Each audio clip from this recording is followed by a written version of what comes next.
Bonjour à toutes et à tous et bienvenue dans ce troisième épisode d'Un jour à Annecy avec Noémie Luciani de la 7e Obsession. Hello Noémie, tout va bien? Bonjour Emmanuel, tout va très bien. Bonjour tout le monde. Aujourd'hui au programme, deux longs métrages présentés en compétition. Le premier est Le Chevalier et la Princesse, qui était présenté dans la sélection Contre-champ et qui est une production égypto-saoudienne. En parallèle, nous allons également vous parler du film Ginger's Tale, présenté dans le cadre de l'Officiel, qui est un film russe pour du coup un petit tour du monde de l'animation aujourd'hui.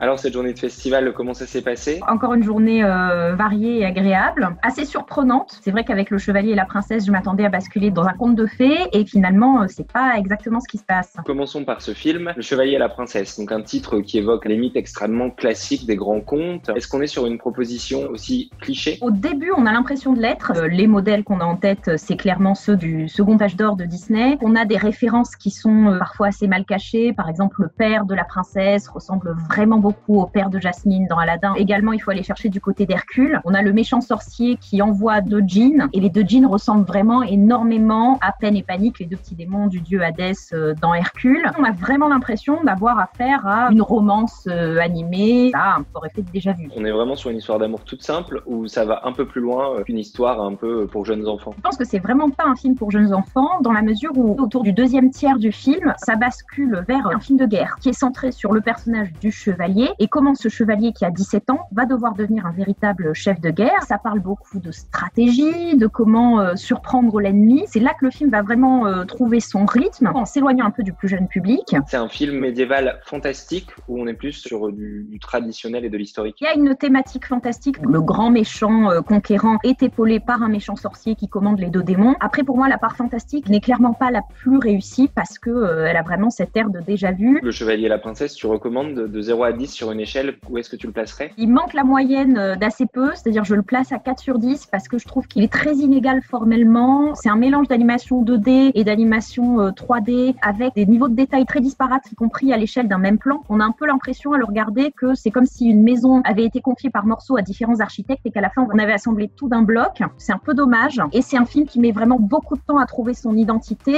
mais je trouve que quand on s'y accroche un peu, le souffle épique marche assez bien. Qu'en est-il de Ginger's Tale, ce film russe présenté à l'Officiel? On est encore une fois dans un rapport au conte qui semble très classique. Ça nous parle d'une pierre magique que va trouver un tout jeune artisan qui n'arrive pas vraiment à percer dans son village. Il le rend très riche et en même temps très méchant. Il y a ce côté trop d'argent vous fait perdre votre âme. Et en même temps, le personnage central est Ginger, une toute jeune fille qui est amoureuse du jeune homme dont le cœur est corrompu par la pierre maléfique. Sa plus grande préoccupation, c'est de sauver les animaux, ce qu'elle fait en occasionnant des catastrophes régulières au sein du village, et d'organiser pour elle-même une fête d'anniversaire qu'elle considère vraiment comme une fête qui va rassembler tout le monde, y compris la méchante reine que tout le monde déteste et qui vit dans son château en ruine à la lisière du village. On a de la magie, on a aussi un peu un côté, j'ai l'impression, à la Scrooge, de morale à travers la cupidité et l'argent. Est-ce qu'au-delà de ça, tu as ressenti quelque chose de vraiment original dans cette proposition donc, qui vient de Russie? C'est un film qui est très joli visuellement, qui a une vraie identité visuelle. Les dessins, les personnages, les visages ont vraiment beaucoup de personnalité, avec des décors, une palette de couleurs qui sont très jolies pour les yeux. C'est à la fois très gracieux mais pas lisse. Moi, je pense que le véritable intérêt du film, en réalité, il est plutôt dans la dichotomie autour de laquelle il se construit entre la ligne narrative magique et la ligne narrative de la vie quotidienne du village. Finalement,